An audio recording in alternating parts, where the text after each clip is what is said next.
Hello, these are the 11 Minecraft potions that you need to know about because they have very positive effects that will help you in the game. First up, we have the Potion of Luck. Now, most people haven't heard of this one. It's actually one of the rarest potions in the game. In fact, it's so rare you can't even get it in survival mode directly as a potion in a bottle. The only way you can get the Potion of Luck and the luck effect is through the tipped arrow version. Every potion has a tipped arrow version. And even this is more difficult to get than an usual tipped arrow. You need to defeat a pillager raid, and then once you've defeated the pillager raid and the villagers are very happy with you, you need to trade with a Fletcher in order to get it. And it's also only available in the Java edition of the game. It doesn't even exist in Bedrock. This is one of the rarest effects. But what does the extra luck effect actually do for you? Well, it affects the results of loot tables in the game, which means that you get slightly better items when you're opening chests in, say, caves or chest minecarts for the first time, when you're fishing, and if you're killing mobs, you get better mob drops on average. It's the first one on our list, and it's definitely worth getting your hands on this effect if you can. The second one on the list is Regeneration. Now, the Regen potion directly affects your health bar. It completely bypasses the hunger system to restore health. And basic regeneration potions will give you half a heart of health every 2.5 seconds, so it's actually pretty slow when you factor it in.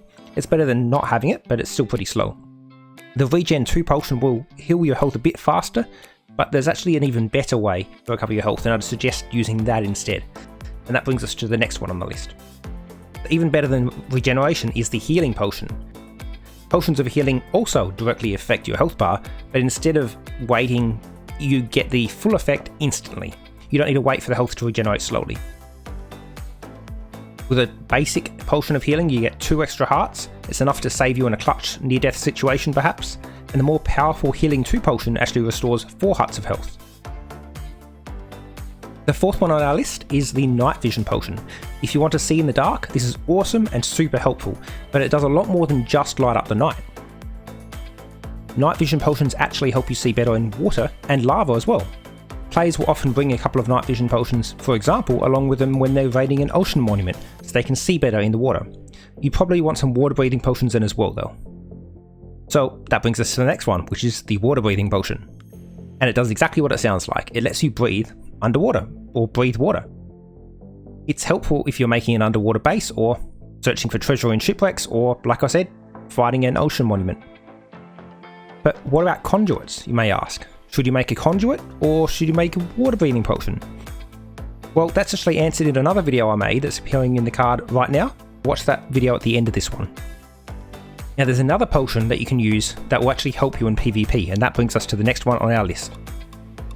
The potion that will help you in PvP is the Potion of Strength. And the reason for this is because it increases your melee damage. It actually behaves a bit differently between the Java and Bedrock versions of the game. In Java Edition, a strength potion will make you do 1.5 hearts of extra damage, or 3 hearts of extra damage if you're using the Strength 2 potion. But on Bedrock Edition, instead of a fixed number of extra hearts of damage, it's actually a percentage-based improvement instead. So depending on how powerful the weapon you're using is, it depends on how much extra benefit it gives you. Swiftness is the next one on our list, and it's also very, very useful, especially if you're losing the PvP battle. You can run away. A Swiftness potion will make you run 20% faster than normal, or if it's Swiftness 2, that doubles that speed again. And since a lot of speedrunners seem to like jumping when they're running around the place, maybe we should talk about the next one, which is the Leaping potion. The Leaping potion lets you jump higher, or leap higher. But if you're jumping higher, then you've got a different issue, which is fall damage. Fortunately, this potion also does more than just let you jump higher. It actually reduces your fall damage as well. The Leaping potion has a double effect. It helps you leap higher, and it reduces your fall damage when you're coming back down. But if you jump too high, or get knocked very high into the air, say from a Ender Dragon, the Potion of Leaping alone is not going to reduce enough fall damage to save you. So the next one on our list, and I've lost count now, the Slow Falling potion is the one that, if you get knocked in the air by the dragon, it allows you to fall down slowly, and it prevents you from going splat on the ground basically. And you don't take any damage at all when you hit the ground. It completely negates all of the fall damage. There's yet another bonus with a slow falling effect, and that is that you can't accidentally trample crops. So if you're jumping up and down in your crops and you hate accidentally trampling them and having to get their hoe out to re-hoe it and replant the seeds, so annoying, maybe you should just activate a slow falling potion. That would certainly solve that problem. We've got another one, and that is the fire resistance potion. Now this is a really awesome one, it's one of my favourites, and since we recently had the Nether update, it's particularly useful. The fire resistance potion is really super useful to have because it doesn't just let you resist fire, it lets you resist lava as well. Makes you completely invulnerable to fire and lava. You can literally swim in lava, it's pretty powerful.